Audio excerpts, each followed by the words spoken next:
안녕하세요. 요즘 파주의 임현주, 이상원입니다. 비가 와서 세상이 너무 깨끗해지고 저 아침에 출근하는데 바닥에 깔려있는 단풍 보면서 기분이 되게 좋았어요. 그래요. 그리고 비가 오면 원래는 되게 춥잖아요. 근데 오늘은 별로 안 춥더라고요. 그러게 이상하더라고요. 저는 비 온 다음이니까 이제 겨울이 그러니까요. 확실히 오나 보다 해서 단단하게 입고 왔는데 오히려 안 그렇더라고요. 그래, 내일은 또 어떻게 좀 추워질 수도 있을 것 같기도 합니다. 네네. 지난주 어떻게 좀 바쁘셨겠어요? 6주년 네, 뭐 네. 신문 편집하고 뭐 사람들한테 상품 배송하고 어떻던가요? 신문 나와야 되는데 신문 예, 여기 있습니다. 신문. 네네. 신문 직면했고요. 축사 받느라고 직면하느라고 힘들었습니다. 그리고 이제 여기에 많은 이들의 이렇게 뉴스 보시고요. 이렇게 축사를 다 받고 전화하고 공문 보내고 그리고 여러분 구글 폼으로 이렇게 해서 이렇게 시민 여러분들 이제 축사도 이제 다 실었습니다. 아주 고생했겠어요. 얼른 그 몇 명이요? 2000 몇 년도에 몇 명의 직원? 2024년도에 18명이 일하는 신문사가 되겠다. 건실한 신문사가 되어서 파주 청년들이 오고 싶어하는 직장이 되도록 만들겠습니다. 꼭 그렇게 되길 바라겠습니다. 화이팅! 화이팅! 그리고 지난번에 우리 잠깐 뭐 문산고속도로 한번 타보셨어요? 아직 못 탔습니다. 아직 못 타보셨어요? 네, 그때 저기 산단으로 못 내리니까. 저는 네. 지난번에 저쪽 인천 쪽 갔다가 오면서 네. 그냥 이렇게 자유로 타고 와도 되는데 한번 탔어요? 네, 그 잘하셨습니다. 내비게이션이 그렇게 가르쳐 주더라고요. 그래서 한번 타보자 해갖고 저쪽 고향 쪽에서 타고 여기 금천에서 내렸는데 요금이 1,000원 나왔더라고요. 근데 느낌은 조금 뭐랄까 항상 자유로만 이용하다 보니까 좀 돌아가는 느낌이었는데 근데 시간은 좀 많이 단축되는 것 같더라고요. 그래서 파주 스타디움 앞쪽으로 해가지고 이렇게 오게 됐습니다. 그러니까 거기서 타고 고향 갈 수 있으면 얼마나 좋아요. 그 황당하지 않아요? 그러니까요. 생각할수록.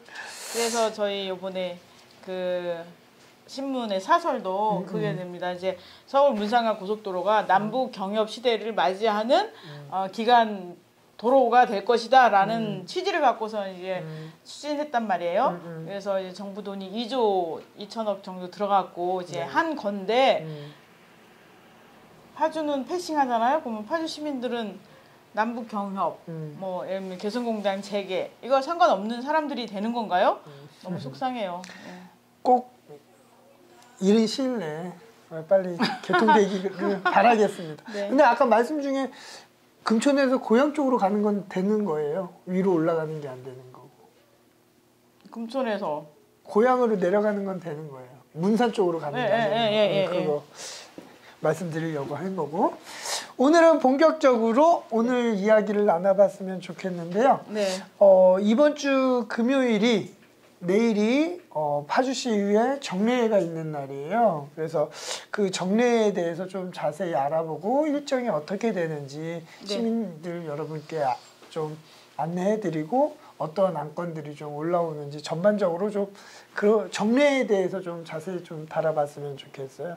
정례는 1년에 몇 번 있죠? 1년에 2번이죠. 네. 여름에 그렇죠. 행정사무감사를 하는 정례가 있고 그렇죠.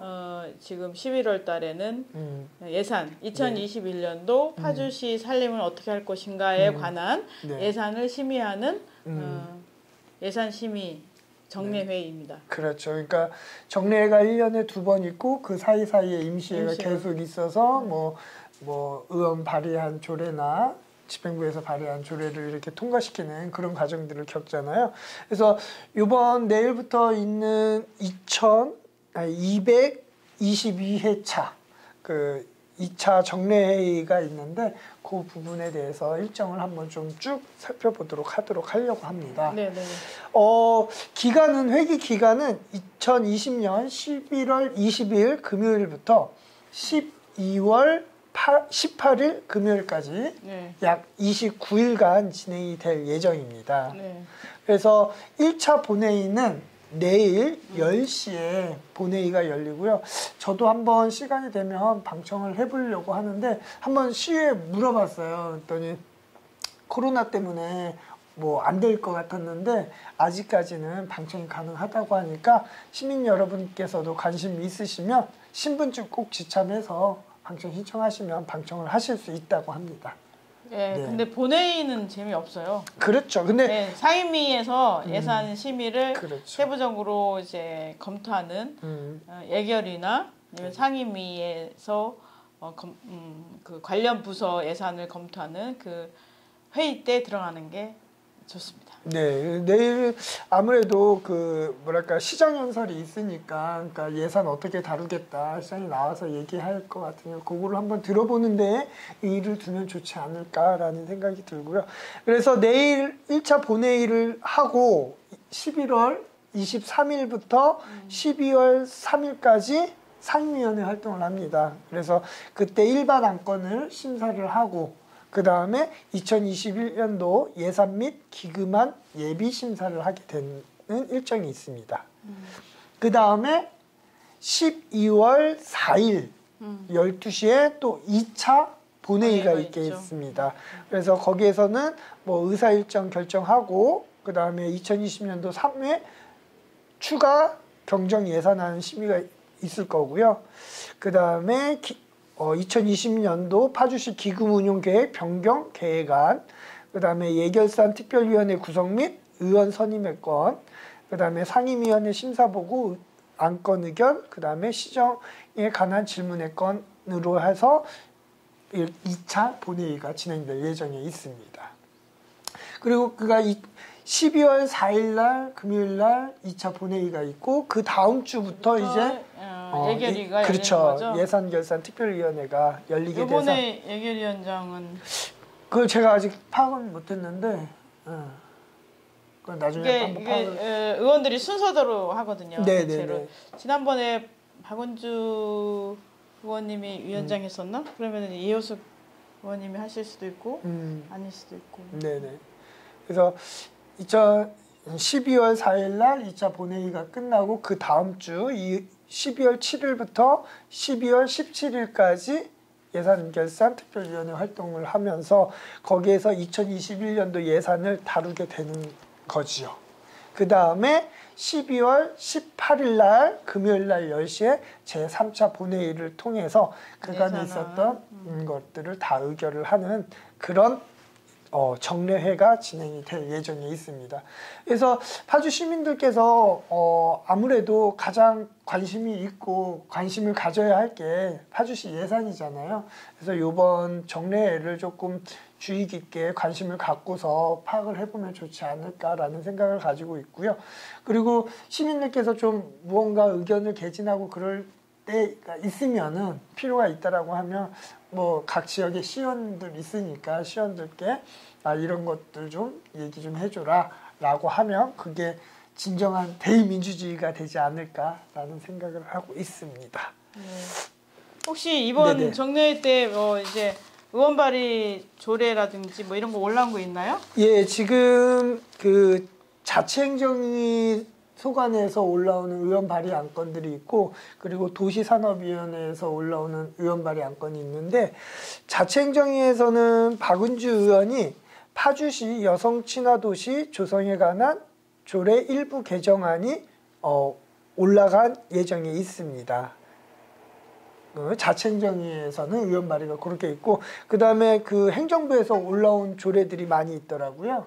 그렇게 진행이 될 것 같고 그 다음에 도시산업위원회에서는 도시산업위원회에서 올라오는 의원 발의 안건은 뭐 목진혁 의원은 이거는 뭐 안건이라기보다 조례안이라기보다는 결의안이 올라왔는데 일본 후쿠시마 원전 오염수 해양 방출 철회 촉구 결의안이 올라와 있고요. 그 다음에 이성철 의원이 파주시 도시계획 조례 일부 개정 조례안이 올라와 있습니다. 그리고 파주시 건축 조례 일부 개정 조례안이 올라와 있고요. 그 다음에 안명규 의원이 발의하신 파주시 기농기촌 활성화 및 지원에 관한 조례안이 이렇게 올라와 있습니다. 그래서 이번에는 이 모든 것을 다뤄보기보다는 전반적으로 정례가 어떻게 진행이 되는지 좀 얘기를 좀 드렸고, 그래서 좀 관심 있게 본 게 도시산업위원회에서 이번에 그 이성철 의원님이 발의하신 파주시 도시계획 조례 일부 개정안을 한번 좀 쭉 봤거든요. 그러니까 내용은 그거예요. 그러니까 지금 파주시에서 용도 지역으로 된 지역에 건폐율과 용적률을 상향시키자라는 그런 안건입니다. 그래서 보면은 다 몇 퍼센트, 40%인 걸 50%로 이렇게 쭉 다 올리는 그런 안건들을 지금 발의한 상태입니다. 그러니까 개발 이익이 좀 많게 개발이 잘 될 수 있도록 하는 조례안이라고 볼 수 있네요. 그런 취지일 것 같습니다. 살펴봐야겠네요. 네네. 그래서 저도 이걸 보면서 다른 시도나 아니면 법률은 좀 어떻게 돼 있나 한번 이렇게 뭐 디테일하게 보지는 못했고 이렇게 좀 비교하면서 봤는데 좀 파주가 다른 지역보다 떨어진 게 있더라고요. 말 그대로 뭐 50%까지 할 수 있는데 뭐 40%로 묶여져 있는 부분들이 많이 있고 그랬는데 그런 부분을 올리자라고 하는 것 같습니다. 근데 다른 시도에서 하는 건폐율이나 용적률 수준으로 우리도 바꾸자라는 게 요지다. 그런 것 같습니다. 그러니까 취지는 그래요. 취지는 그런데 굳이 그럴 거 있나? 그러니까 아무래도 심적으로는 이렇게 뭐랄까 개발을 장려하기 위한 또는 그런 사업을 하시는 분들에게 조금 더 많은 좀 수익이 갈 수 있는 구조를 만들기 위해서가 아닌가라는 생각이 좀 들더라고요. 이거는 이성철 의원과 한번 좀 취재를 해서 구체적인 내용을 알아보도록 하겠습니다. 그렇게 왜냐 그 얘기를 하니까 지금 생각나는데요. 지금 여기 저희 일면에 이제 법원읍 초립구 은웅재 씨 얘기를 다뤘단 말이에요. 근데 이게 왜 그러냐면 여기는 이제 초립골 내에 주민자치 규약을 만들었어요. 그래서 만일 거기가 되게 아늑하거든요. 그리고 이제 상하수도라든지 이런 게 기반 시설이 잘 돼 있어요. 그러니까 땅을 사갖고 또 들어오면 수도나 전기 문제 같은 거는 별도로 자기가 부르지 않아도 되거든요. 그러니까 집 짓기도 편하고 그런데 여기가 주민자치 규약으로 2층 이상 못 짓게 서로 협약을 한 거예요. 그러니까 땅을 살 때부터 부동산 업자들도 그렇고 여기 초립골에 들어오면 2층 이하로 짓고 그다음에 마을의 규약을 따라야 된다라고 해서 그렇게 자치적으로 된단 말이에요. 그러니까 그렇기 때문에 여기가 아늑하고 자연 풍광이 그대로 잘 살아있는 동네가 됐거든요. 이런 초립골 같은 이런 게 굉장히 모범적인 뭐랄까 농촌을 살리는 그리고 이제 그러니까 도시민들에게도 이제 다시 매력적인 이런 공간이 되지 않는가 싶은데 이런 것들이 살게 하기 위해서는 오히려 건폐율이나 용적률 이런 것보다는 이렇게 마을의 자연 풍광을 그대로 살리면서도 개발 위주가 아니라 진짜 실제적으로 거주하고 실제로 사는 사람들의 편의와 그러니까 심리적인 안정 이런 것들을 우선으로 개발되고 그러는 게 좋지 않겠는가. 그래서 저는 이 초립골의 사례를 들고 싶네요. 그 얘기를 들으니까. 저도 염려되는 부분이 이렇게 좀 건폐율하고 용적률을 상향시켜 버리면 말 그대로 여기저기에서 우후죽순으로 말 그대로 개발의 이슈들이 막 일어날 것 같다라는 좀 염려가 있더라고요. 그런 부분도 한번 잘 살펴볼 필요가 있을 것 같습니다.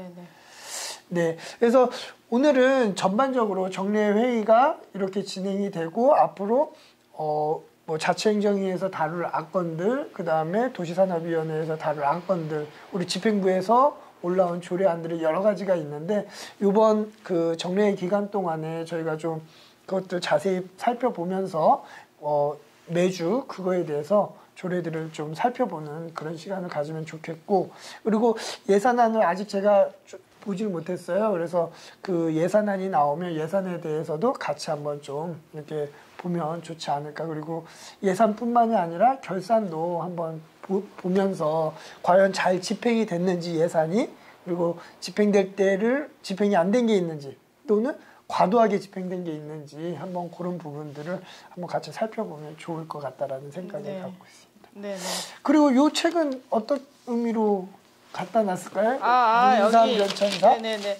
문산변천사라고 해서 네네. 문산주민자치위원회에서 이제 책을 만들었어요. 그러니까 네. 지역의 역사를 이렇게 이렇게 책으로 모아 놓는 게 그래야지 하면서도 잘 안 되잖아요. 그래서 이렇게 보면은 그렇죠. 문산의 제9기 문산읍 주민자치위원회에서 이렇게 책을 만들었습니다. 그래서 예전 보면은 이제 사진도 모으고, 네네네. 그다음 통계도 모으고, 네네. 이렇게 해서 중앙 문방구 운영 시절에 뭐 이런 주민들의 사사로운 이런 이야기들부터 시작해서 여기 뭐죠? 여기 옛날에 그 거리 있잖아요. 네네네. 옛날 지금이랑 이렇게 딱 보면서 비교할 수 있잖아요. 이런 것이 정리돼 있다는 게 중요한 것 같아요. 그래서 지금 이렇게 정리를 해두는 게 우리 역사를 소중히 여기는 자세가 되기 때문에 이렇게 문산에서 이렇게 변천사라고 해서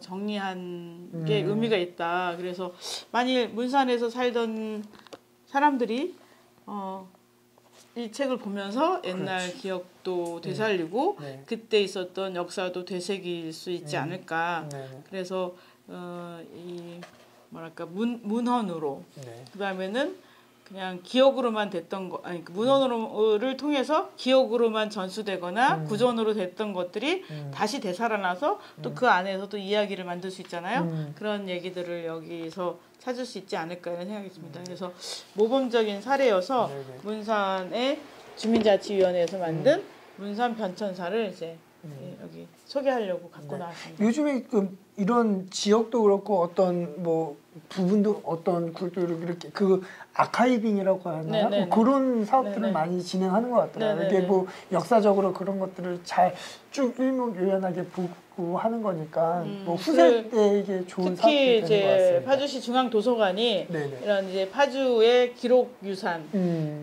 기록 유산을 이제 수집하고 네. 그걸 통해서 보존하는 게 사실은 문화유산을 보존하는 길이잖아요. 네네. 그래서 파주시 중앙도서관이 이 아카이빙에 대해서 더 굉장히 많은 관심이 있어서 기록물을 네네. 이제 그 뭐죠? 파주시에 제출하면 거기 심사를 해서 이제 보존하는 이런 활동을 네네. 도서관에서 하고 있습니다. 아주 좋은 사업이네요. 네. 뭐 오늘은 요 정도로 좀 정리를 할까요? 네네. 저희 신문에 나온 내용 그렇죠. 중에 이제 파주 참여연대 새 집행부에서 민주시민교육센터 위탁 해지를 촉구하는 시위를 네네. 하고 있는데 2주째 지금 하고 있는 지난주에도, 중이에요. 지난주에도 잠깐 소개를 했었죠. 네네네. 그래서 계속 하고 있는데 이 문제가 좀 빨리 정리돼야 되지 않을까. 지난주에도 제가 여쭤봤었는데 파주시에서는 움직임이 아직 없나요? 아직 잘 모르겠어요 지금. 그리고 이 파주의 우리 자랑거리예요. 네네. 여기 보면은 삶을 디자인하는 파티라고 되어 있는데 파주에 대학교가 몇 개 있죠? 3개인가요? 얘기해 보세요. 서영대, 네, 두원공대. 네, 그 다음에 또 하나가 뭐였지? 응지세무대. 그렇지. 네네. 그리고 파티가 있습니다. 파티가 대학교예요. 예, 오, 대학교인데. 그래요? 네네. 처음 접한 소식이네요. 디자인 학교죠. 어디에 있는 거예요? 출판단지에 있습니다. 정식 대학인가요? 정식이 아니어서. 그건 아니에요. 그렇게 물어보면 안 되죠. 아닙니다. 그렇다고 그렇게 웃으시면 안 됩니다. 알겠습니다. 이게 지금 아주 이제 그 홍익대 네. 안상수 선생님이 이제 학교를 정리하고 나와서 대한대학으로 이제 만들어서 학생들을 이제 뽑고 그 다음에는 이렇게 파티라고 해서 이 파티 이 집 이름 자체가 이상집이에요. 이상을 한글 타이포그라피를 이제 전문으로 연구하고 있고, 그다음에는 이장호 선생님을 이제 존경하기 때문에 이렇게 멋있죠? 건물 자체가 이쁘네요. 네, 건물이 독특하고 네. 또 그거를 이제 이상집이라고 이제 표현해서 학생들이 이제 하는데, 학생과 그다음에는 이 협동조합으로 이 학교를 만든 거예요. 그리고 학생들과 그다음에는 교수들 이렇게 이 3자가 자치처럼 이렇게 협의를 하면서 운영하고 있고, 그다음에 이 학생들이 단지 그 뭐랄까 강의실에서 배우는 게 아니라 프로젝트 수업을 통해서 직접 전시도 하고, 그다음 직접 제작도 하고, 뭐 이런 활동들을 많이 하고 있어요. 그래서 파티를 파주의 명물인데 너무 잘 모르시니까. 여기 가는 대상은 누가 가는 거야? 대학생들이 가는 건가? 아니, 그러니까 네, 누구나. 근데 여기 저기 입학하는 게 무슨 일반 수능 이런 게 보는 게 아니라 대안학교처럼. 입학 설명회 가서 그리고 2박 3일 동안 같이 이제 워크숍 같은 걸 하면서 서로가, 그러니까 선배가 후배도 보고, 그다음에 신입생도 선배들 보고, 학교 풍토가 어떤지 보고, 그다음에 교수들이 어떤가, 뭐 배움이라고 하는데, 그러니까 멘토링 개념인가? 네, 그런 식으로 해서 이제 자기가 그냥 머릿속에 있던 학교랑 직접 선생님을 만나보고, 그 다음에 거기에 있는 선배들 만나보고 하면서 학교에 대해서 알고, 그렇게 하면서 이제 이 학교에 들어올 것인지를 검토를 하는 거죠. 그리고 학교 측에서도 이 친구가 부모에 의해서 그냥 억지로 왔는지, 정말 자발적으로 배움의 의지가 있는지를 파악할 수 있는 식으로 해서 2박 3일 워크숍을 해서 학생을 뽑는다고 합니다. 그래서 디자인에 관심 있는 친구들, 또 타이포그래피에 관심 있는 사람들은 나이 제한 없는 것 같은데요. 네. 그래도 예술의 감각이 있어요. 그렇죠. 네, 그래서 근데 저는 한번 도전해 보시죠. 아니, 저는 이게 아니라 다른 겁니다. 그러고 보니까 신문 리뷰를 안 했네요. 제가 신문을 미리 읽고 왔어야 되는데. 안 읽으셨습니까? 어제 나왔잖아요. 네네, 어제 나왔죠. 어제 나오고서 오늘 처음 봤는데. 네네. 그 다음에 그 부족한 부분은 제가 한번 신문을 읽고서 좀 궁금한 부분이나 더 얘기할 부분이 있으면 같이 또 얘기를 하면 좋을 것 같습니다. 파주시가 드디어 이제 예산이 1조가 넘었습니다. 1조 5천억이요. 드디어가 아니라 1조 5천억이 넘었습니다. 네. 1조 넘은 게 2년밖에 안 된 것 같은데 이렇게. 그러니까요. 네, 1조 5천억이 됐거든요. 사실은 작은 살림이 아니잖아요. 맞습니다. 우리가 관심을 가져서 조금 더 그 공동체가 살아나는 방향으로 예산이 쓰이도록 관심을 가지면 충분히 우리 스스로 파주를 바꿀 수 있거든요. 그래서 여러분들이 관심을 많이 가지면 좋겠고요. 또 여러분들이 관심을 갖도록 저희들이 분석을 해서 다음 시간에 자세히 전해드리도록 하겠습니다. 네. 네, 그러면은 오늘 끝나요? 네. 김장김치 하시는 분들 계시면 연락 주세요. 사진 찍으러 갈게요. 예, 마무리하겠습니다. 네, 감사합니다.